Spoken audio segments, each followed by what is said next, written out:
Trauma. Everyone has it. No one talks about it. It seems easier to stay silent, ignore it, or stuff it than it does to honor it, learn from it, and finally heal. Trauma is debilitating, yet so often we suffer in silence. Trauma is not meant to be battled alone, and we are no longer going to suffer in silence. Together, we are creating a safe place to speak, to share our stories and grow our strength as we heal. Together, we are giving a voice to those who have been silenced, bringing darkness into light and letting God use our stories. Today, we find ourselves again. We relight our spark and let it light up the world.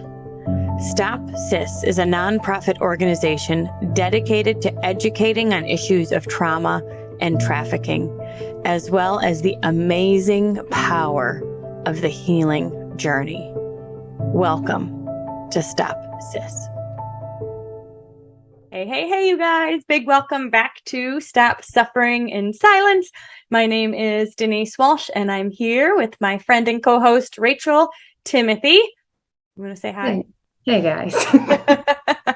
I don't ever know if you're going to pause or not. I know. And then so you if I can make it awkward, I will. I know. Well, that's why I'm like, well, so she says hi. But we actually are, and I feel like we're always excited about what we talk about, even if it's hard stuff, because we know that that's where the transformation happens. And today we're going to talk a bit about what happens after you go through the hard stuff, because what I've learned is when you are going through hard things, you need to know that it's worth it. Mm-hmm. And I have a couple examples, and I'm trying not to get into this lighting here, but my couple of examples are when I did the bodybuilding competition and I was like, this sucks. This is super hard. I went and found people who had achieved that goal because I wanted to know that it was worth the sacrifices. I wanted to know that it was worth the effort. I have a girl in 90 Day U-Turn right now who just asked her husband to leave. A situation that just said she just, it's of course never a spontaneous thing. It's been years coming. And so she's in the midst of dealing with that right now. And I said, do you have people that you've heard go through something similar and come out on the other side? Because you need to fill your brain with people who have been through that hard stuff and got through it, and it's worth it. Yeah. So today we're going to talk a bit about hope, because I want everybody listening, no matter where you are in the healing journey, to know that as you move forward on the healing journey, it's worth the effort. It's worth the effort. So I guess my first question is, Rachel, would you 3, 4, 8 years ago ever expected to see yourself where you are now? Oh goodness, no, not at all. I mean, the only thing that I could possibly picture was living just a fake life that maybe I could mask the pain in. That was the only thing that made sense, is if the more that I mask it, the more that I numb it, the more functional I can become while still numb. That was the only thing that I could possibly picture in my head. I couldn't even imagine walking through the pain and getting on the other side and being able to live in reality of what I've been through and in the freedom that I am in now. So if you are somebody who's still maybe utilizing negative coping skills, which would be eating disorders or self-harm or staying so busy that you don't have time to think, and I'm sure drinking, alcohol, addictions, all that kind of stuff, it can feel like you need those things in order to move forward. Mm-hmm. Like those are the things that are keeping you sane right now. Mm-hmm. But yet one of the things you teach on the healing journey is laying down those negative coping skills and choosing healthier ones. Yes. How was that journey for you? So in my mind, when I was stuck in my negative coping skills, it was like, okay, God, you heal me first. Like you take this pain away and then I can lay this stuff down. But it was more like God was saying, you lay that stuff down and I'll take your pain away, which my pain isn't gone. I mean, that's not reality, but I have a strength in it that I didn't have before. I don't get stuck there. I can feel it, I can handle it in that moment, and then I can move forward. But before, when I was stuck using those coping skills, and just like any addiction, you need a little bit more and a little bit more to get the same numbing effect as you had when you first started using it. And before long, you become a shell of a person. You don't know who you are, you don't know up from down. And I mean, you're just lost. And that's where I was. So one of the first steps, and maybe it's not the first step, but a step in the healing journey seems to be figuring out who you are again, getting to know yourself again. Well, and part of it too is I didn't know if I wanted to get to know myself again because I didn't know if I'd like who I found out that I was. That was a scary part for me, but necessary.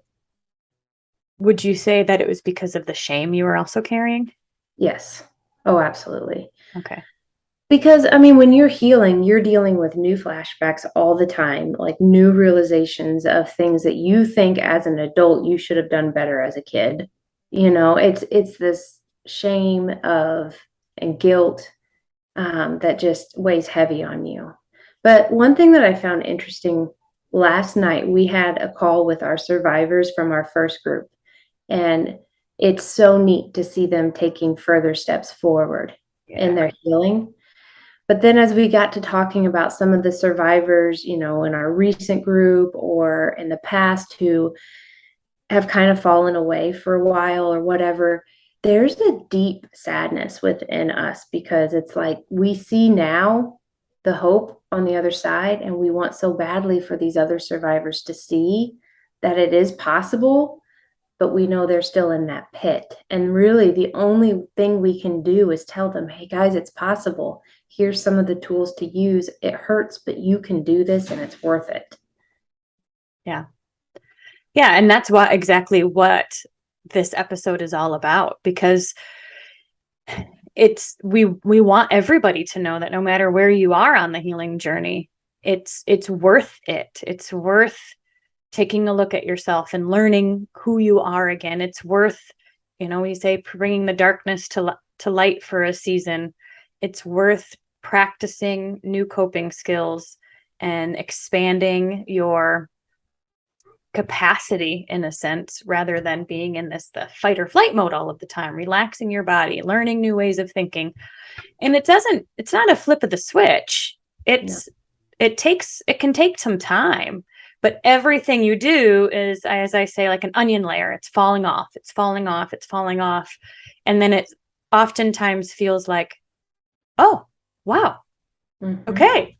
I either handled that much better, or I didn't freak out as much, or I did freak out, but I didn't last as long, or look at me, I've slept well. I mean, those are all great signs that healing is happening.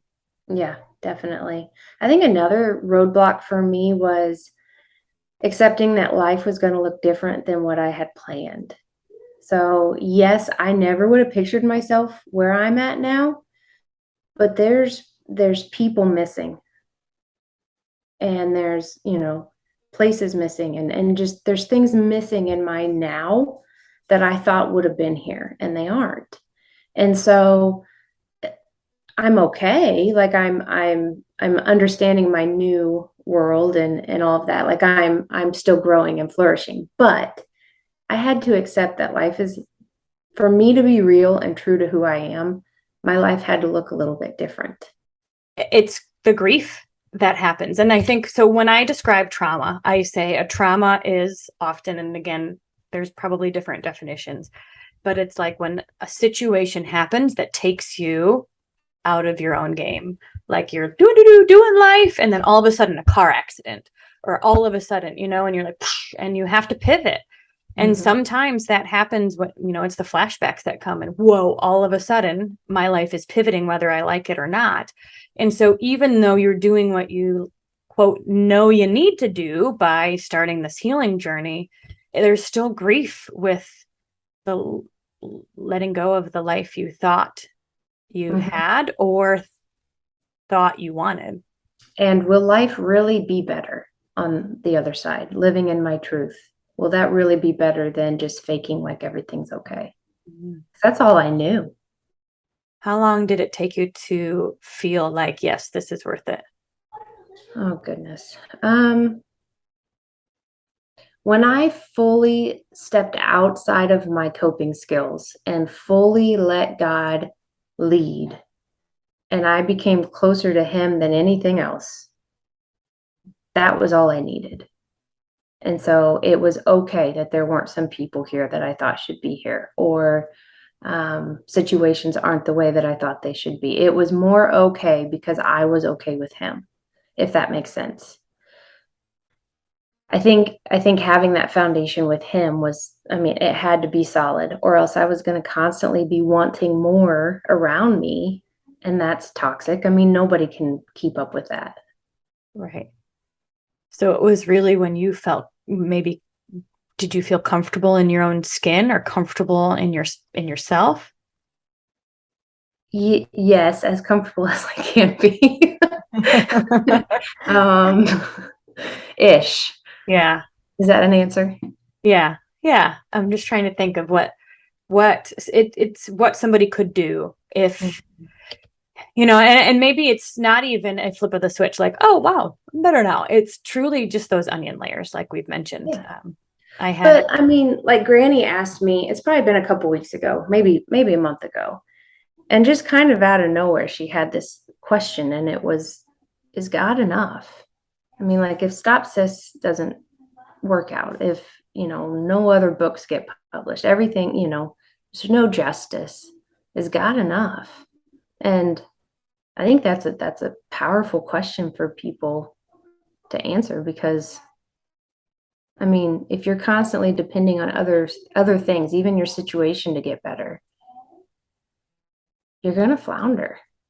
Because I mean, this world sucks. It's painful. It's hard. And you're going to have your ups and downs, and your emotions are going to go right along with it.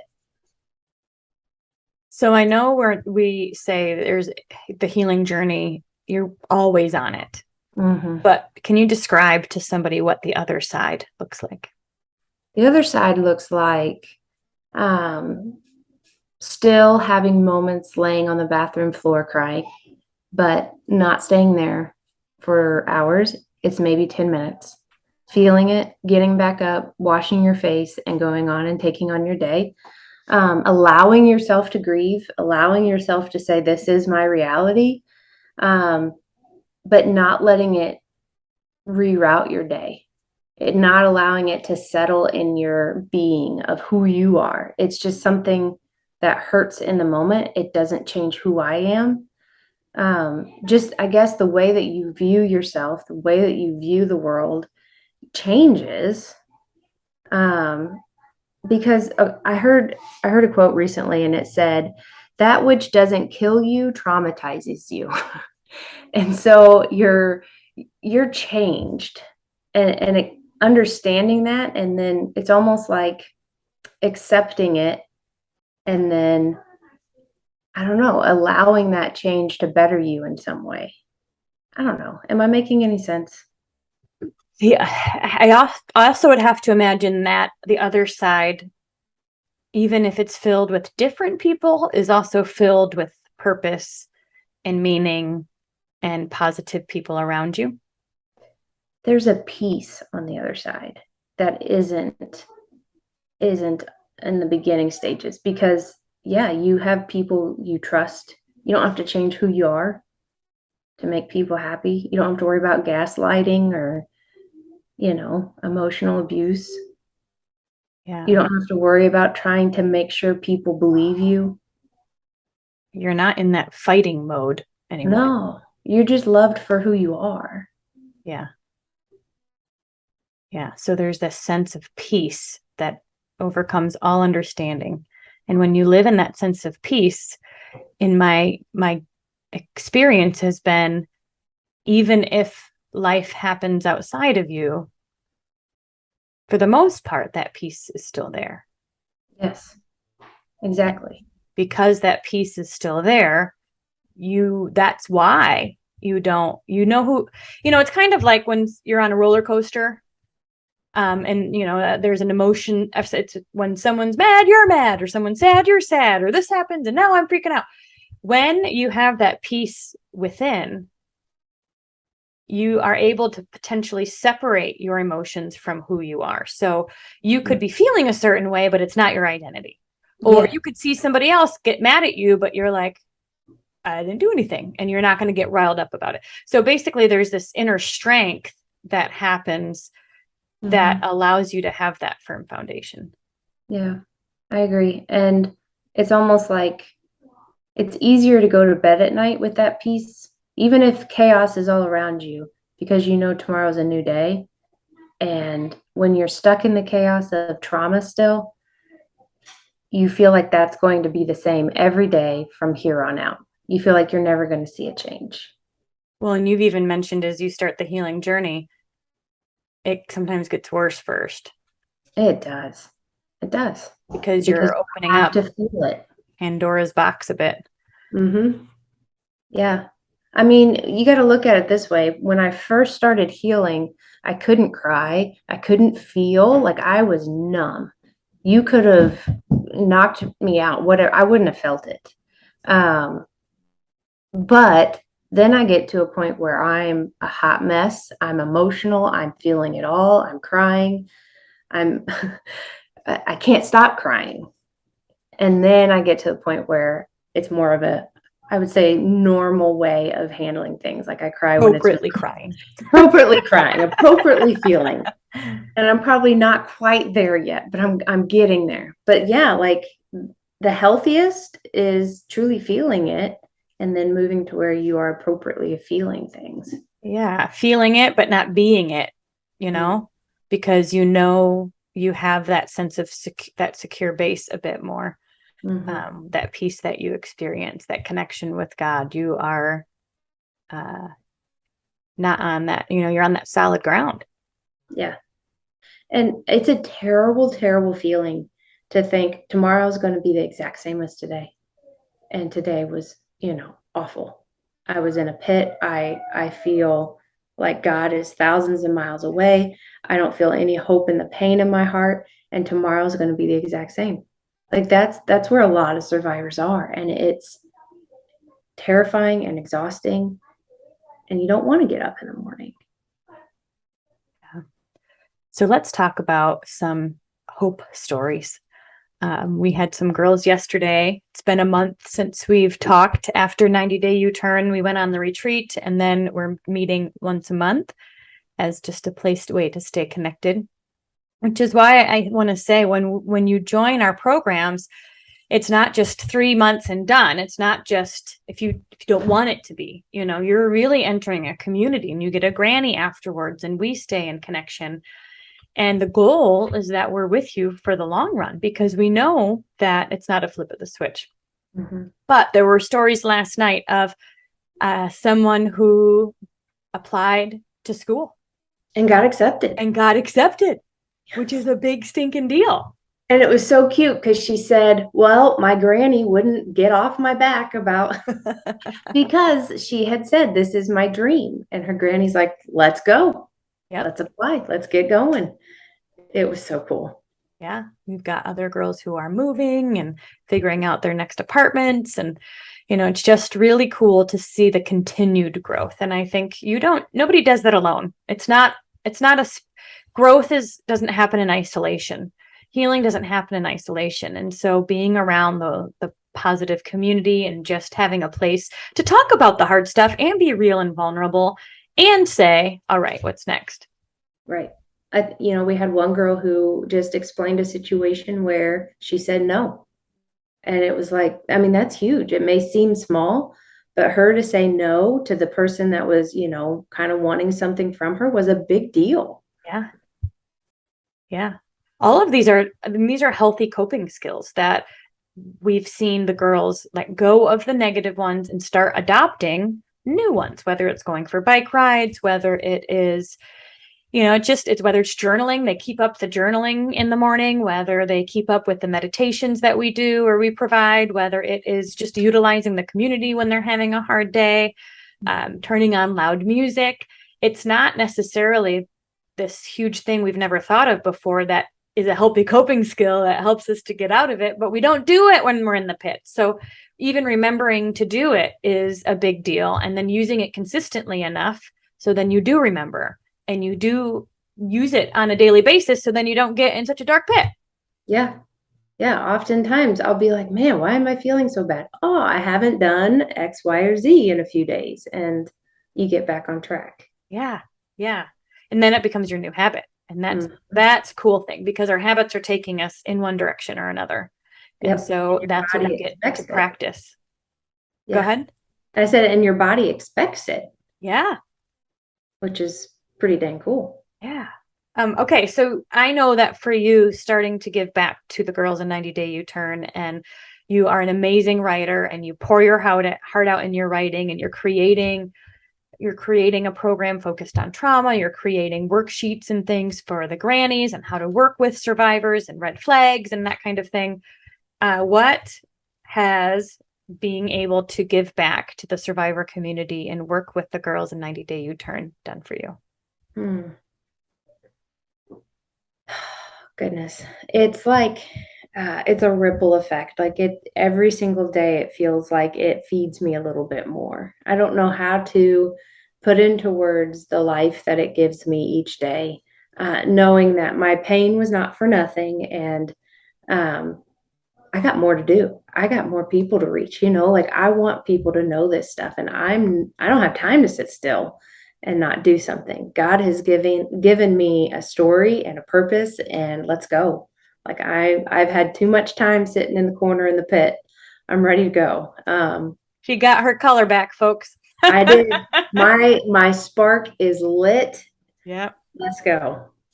The color personalities, red is competitive, goal focused, driven. And I'm like, woo, Rachel's red is coming out. Yeah. It was gone for a long time. Well, and what's so cool is, again, that's why I love what we do, is because yes, we want to understand where you come from, and we want to hear the stories, and we want to help you process through the trauma. And we want to make the dream so much bigger than that your body and your mind, your thoughts are drawn to it because you can't imagine doing anything else. Yes. Well, but I will tell you this too. All of this, like these thoughts, these hopes, these dreams of wanting to someday help others, has been there for a while. But I wanted to jump all of those healing steps and just go straight to helping others. And that ended up being, it derailed me for a while, because until I did the work myself and really, truly healed and got some answers, I wasn't going to be able to really help anybody. Yeah. But for years, I thought, I'm ready to speak. I'm ready to go. And something small would happen and I would derail. And I just wasn't strong enough yet. I needed to go through more of a healing journey. I still had my old coping skills that I was trying to act like weren't there. You asked the question, what are you pretending not to know? I was pretending to be okay. Yes. And I wasn't, but I wanted to be. I wanted to be okay. I wanted that quick fix, but those quick fixes, they really just derail you. Well, you're right. I do think a lot of people want to give back in some way. Even in the retreat that I just did, that was not necessarily a Stop SIS cohort, but it was, I think 4 of the girls experienced childhood trauma and now want to write a book about it. And what was so beautiful, and I think it's truly because of the work we're doing within Stop SIS, they have listened to the podcast. They think you're a rock star. They know that I know a lot about this too, and I'm, comfortable to talk to. And so we just had great healing conversations on the beach and on our walks and all of these things, all of these intentional moments. And these girls talked about it for the first time in decades. These girls had clarity on what flashbacks even are. And they're in the midst of their healing journey. And I don't remember what started that tangent except that. I was saying everybody wants to give back, but you're right. Not everybody. Most people, once they've experienced some healing themselves, they're like, everybody needs to know about this. But I do think there's a process and a time to be sure that you are strong enough and capable of doing it. There's a quote out there, and I can't think of it exactly, but something about, you maybe have said it, healed people bring healing. Yeah. Heal? Is that it? Healed people heal. Yeah. Yeah. Yeah. And then it doesn't even feel hard because you are impacting people by being who you are. You're not trying to heal anyone. You're not trying to be someone that people, you're not trying to be anything. You're being you. And because of you being you, it overflows and ripples. Yeah, because you're choosing to heal. Other people see that. Yeah, for sure. They see your Now, strength. one question or one hurdle that we have found, I feel like, with some survivors is they have spent a lifetime of chaos, and almost stepping outside of that chaos, it's like they bring up more chaos to bring the normal of chaos. Like you almost see them feeling more comfortable in their pain. Yeah. And wanting it. Well, fight or flight is normal to them, and I think a lot of chronic stress is a pandemic in itself. Mm-hmm. And so those living in chronic stress feel so weird when their body calms down and they can't sit still. Their mind is always racing. It's like they can't sleep. It's what's next. And so then if they have a chance to sit still or to calm down, that feels so awkward. I don't like it. Mm-hmm. Yeah. And so we find it seems like they're the hardest ones to get through to that healing journey, because maybe their trauma was many more years. But for whatever reason, they're throwing some roadblocks in their own way, not purposefully, but yet they subconsciously are to stumble over. Sabotage. Yes. And they don't recognize it. They just think it's another roadblock, but really, it's just they need to decide, okay, I'm ready to be healthy and strong. Well, and I think too that it's depending on the negative coping skills. So there's some negative coping skills that are not culturally acceptable. So addictions, and that's not really culturally acceptable, except you can hide it fairly well. And there's places that offer drinks all day, that kind of thing. But then there's some that are more socially acceptable, like exercising a lot, or being so busy that you're a workaholic and you take on all the shifts, and then you complain about how stressed you are, but yet you're adding all this stuff to your plate, and you're just kind of in that constant tizzy. But yet it could be even praised by those who say you're a hard worker. Look at you and all you've accomplished. Look at all these things. But it's because you're running from your past, and you're not wanting to be quiet enough to allow anything to pop up. Yeah, exactly. Agreed. So positive coping skills. What did you do when you were kind of making that transition from negative to positive? We mentioned some music, walking, what are some things that you do? What did you replace your negative coping skills with?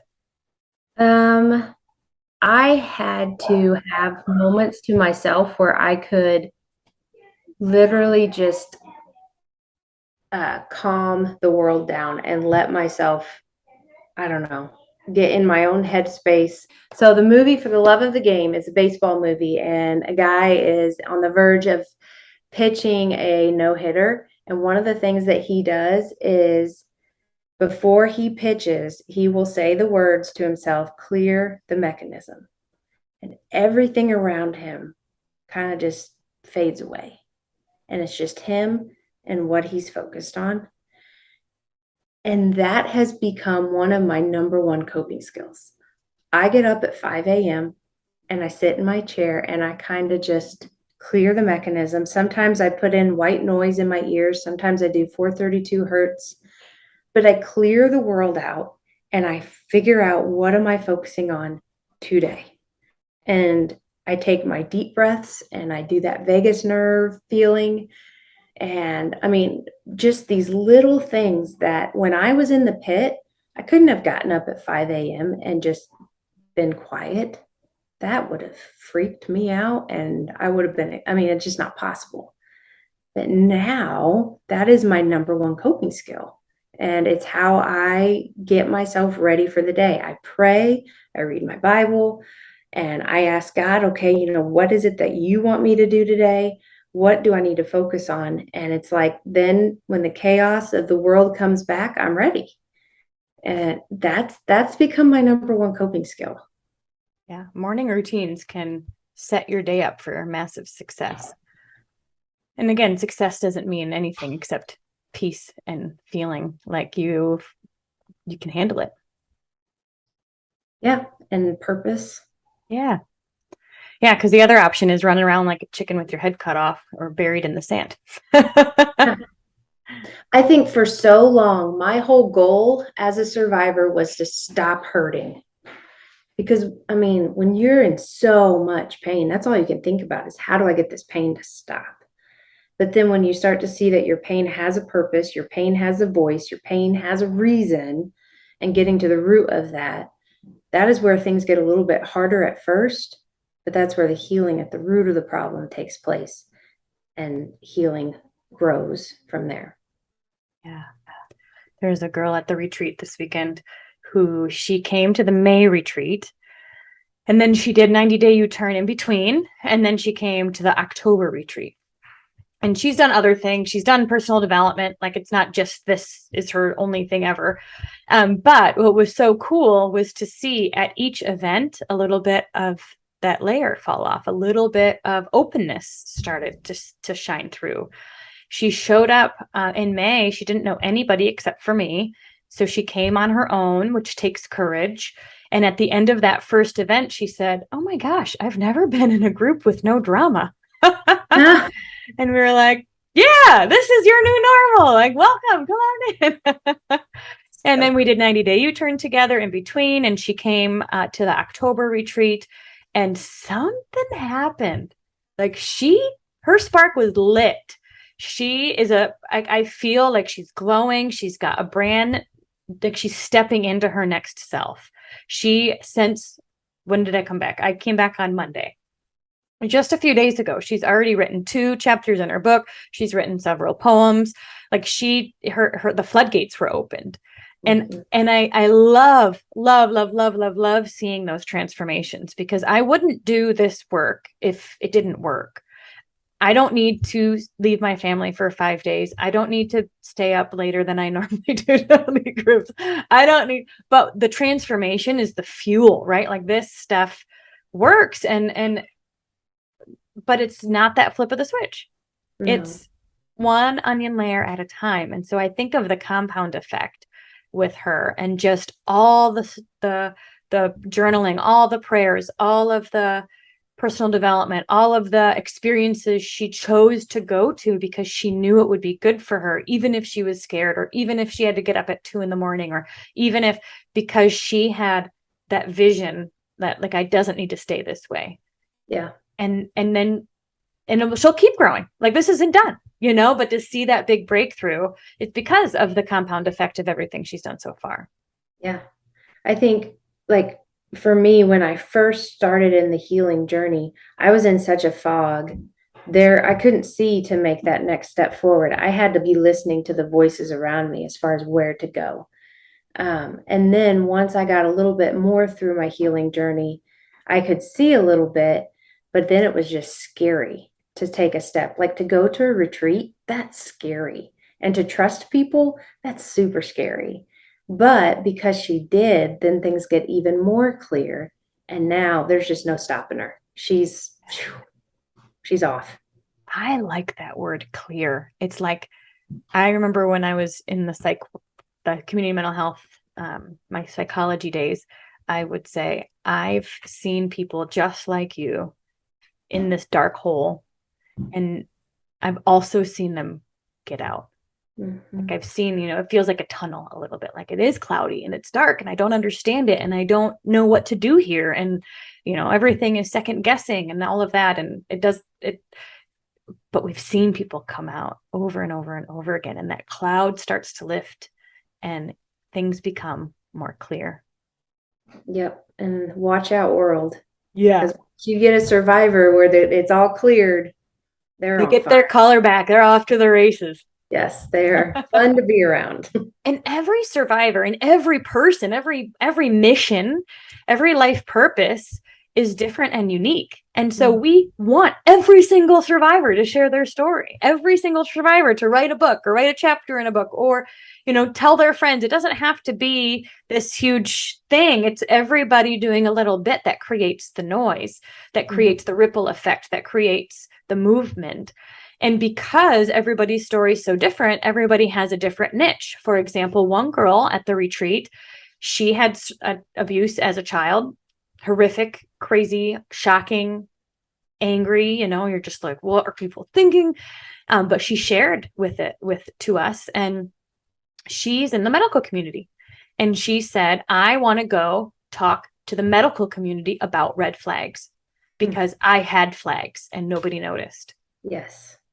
And we need that. Yes. Like, that's important stuff. Yeah. And I thought, mind blown, like, yes, that is your call, that is your mission. And so I think everybody's going to have a different set of people that they'll really connect with and can influence. So everybody's story is important. Yeah. And I'm sure like it's a process of you go from thinking, oh, well, nobody will care what I say, to realizing, no, I've got stuff to say and people should listen because I really know what I'm talking about because of what I've been through. And I mean, it's a change. You believe enough in yourself and in your story that, yeah, people can learn from you. Well, and this is another interesting thought. What comes first? You believing in the story or starting to talk about it? So in my experience, I have to do it before I really build that belief, because it's the feedback from others that's going to help fuel me. Yeah, I had to talk first. Yeah, and the first time you talked, how did it go? Oh, well, luckily I kept trying. Not everybody does. Really not sure why I did, but I kept trying and finally found somebody who believed me. And then that was when everything changed. When did you start telling your story publicly? Oh, publicly? Oh, gracious. I gotta get How was your first time doing that? So really the first time would have been to the police. Oh, yeah. Yeah, so that really wasn't great. No, yeah, let's move on from like, what about like getting, when you really were like, all right, people need to hear this. Oh, The beginning of that, maybe. the beginning of that. Okay. Well, I would say then 2020, 2021, when I started doing the small groups, it was insane. Like the number of people that then said, I believe you and I want to murder this guy. Yeah. Yeah. I had one lady who was like, she had to have been 90. And she goes, line them up and I'll just chop them all off. I mean, she was tipped.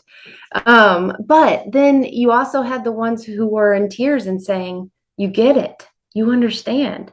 Yeah. And then those people would come back the next week with more people. And it almost felt like we were having this underground church service of talking about trafficking. But it was good that I was able to be heard and be believed and then be able to hear other people's stories that are similar. First time you did it, was your speech eloquent? First time I did it, I was curled up in a ball. My arms were wrapped around my legs. I was shaking. I was sweating. And I have absolutely no idea what I said. I don't think I made eye contact with anybody. I stared at the floor. But everybody was moved and they were ready to take action. Yeah. First time doesn't have to look pretty. because No. it's not about you at all. It's like, it's about the message. Right. And when you start getting feedback about the message, that builds your confidence that yes, this is important. And you continue to grow in that. The first time I told my story at an event, I remember I was pregnant, so super cute. And I think it must have been over 11 years ago, because I was pregnant with Owen and he's 11. So 12 years ago, maybe. I wrote it out and I read it and I was shaking. Yes. And now I can do an hour keynote. So you start somewhere and then you just continue to go. And that's where the belief comes from. And I think that is true for anyone. And for those on the healing journey, you're growing outside your comfort zone, because this actually feels fairly normal. Even if we don't like it, it feels comfortable to our bodies. And so we're retraining our brain, we're retraining our nervous system, we're creating new automatic thoughts that are taking us where we want to go. And that all takes practice and consistency. But because of that action, you'll start to gain that clarity and you'll start to have that belief. Yeah. I think when I was starting to come forward with my story, sorry, all four of my kids are home. And That's okay. Go ahead. But when I started to share my story, I really didn't know what direction God was going to take it. And so I said yes to a lot of different things. If somebody was willing to hear my story, I was willing to share it. And I did. And then, God opened some doors, closed other doors. Closed doors often feel like, a kick in the gut, and you think it is a reflection of you, but really it was just God rerouting me to like Stop SIS and to like you. And I mean, so it all worked out, but it was interesting because when I first started sharing, I had no idea what I was doing or where I was going, but saying yes to my truth and speaking it opened so many doors that have been such a huge blessing to me and my family. Yeah. And so would you say that living in your truth and living in that, like I would call that alignment, is way more worthwhile and a more fulfilling life than living with a facade? 1,000%, 100,000,000%. I can't imagine going back. I will never go back. It was not living. Okay. I want to let that sink in to anyone who's wondering if they should keep trying. To anyone who's wondering if it's worth the effort. If anybody's wondering if they should allow the flashbacks to come, if they should start going into therapy, if they should join 90-Day U-Turn, if they should take whatever next step is for them, it's worth it. Yes. All right. Well, is there anything you want to add before we close it off with an I declare? And I want to get to know you. Like if you're out there and you're wondering, is this for me? Is this program for me? I would love to get to know you. I would love to walk with you through this journey. I would love to be your friend and just be a sounding board. And I know a lot of other people in our group that would too. Like you're our type of person. So I don't know. So true. Yeah. As you discover who you are again, we get to discover you too. And we think you're awesome. Yeah. So if you're curious about 90-Day U-Turn, check out the link in the description. There's this way to sign up for the waiting list. So we'll reach out to you and let you know when we're opening next. Typically before the next cohort starts, we'll do a big call or a small call. You can have your cameras off. No big deal. Typically it's on Zoom and we share a bit about how the program works and what to expect. And then we get commitments for following through. We ask that you pay for what you can, and then we fundraise the rest. We know that there's an energetic exchange when you say yes to something, and that, any payment, whatever it is good for you to draw that line in the sand and say, I'm committing to this. But we do also have fundraisers planned for next year and a lot of other ways that we can support this ministry. So yeah, don't I let want that to share stop one you. other thing. I was So I was studying the scripture, where it says you are fearfully and wonderfully made. Okay, so I had absolutely no idea what the whole fearfully made part meant. And so I started researching it. And another word for fearfully made is awesomely made. So you are awesomely made by God. I just think that's awesome. I think that is so awesome. I agree. We should say that. I am awesomely.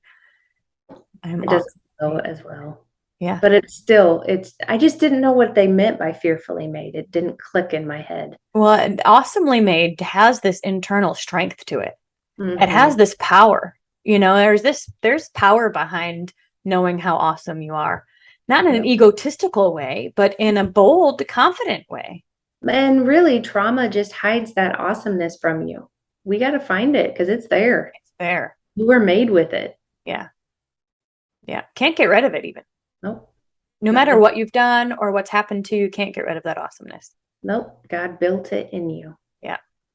Yeah. So we open up the waiting list to you. If you're interested, reach out to us. Let us know what questions you have, or if you know of anybody who would benefit from the programs. We are planning our 2023 year out right now with what we're going to run and what fundraisers we're going to do. And we'd love to include you guys in all of that fun stuff. I'm sure you'll be here with us on the journey.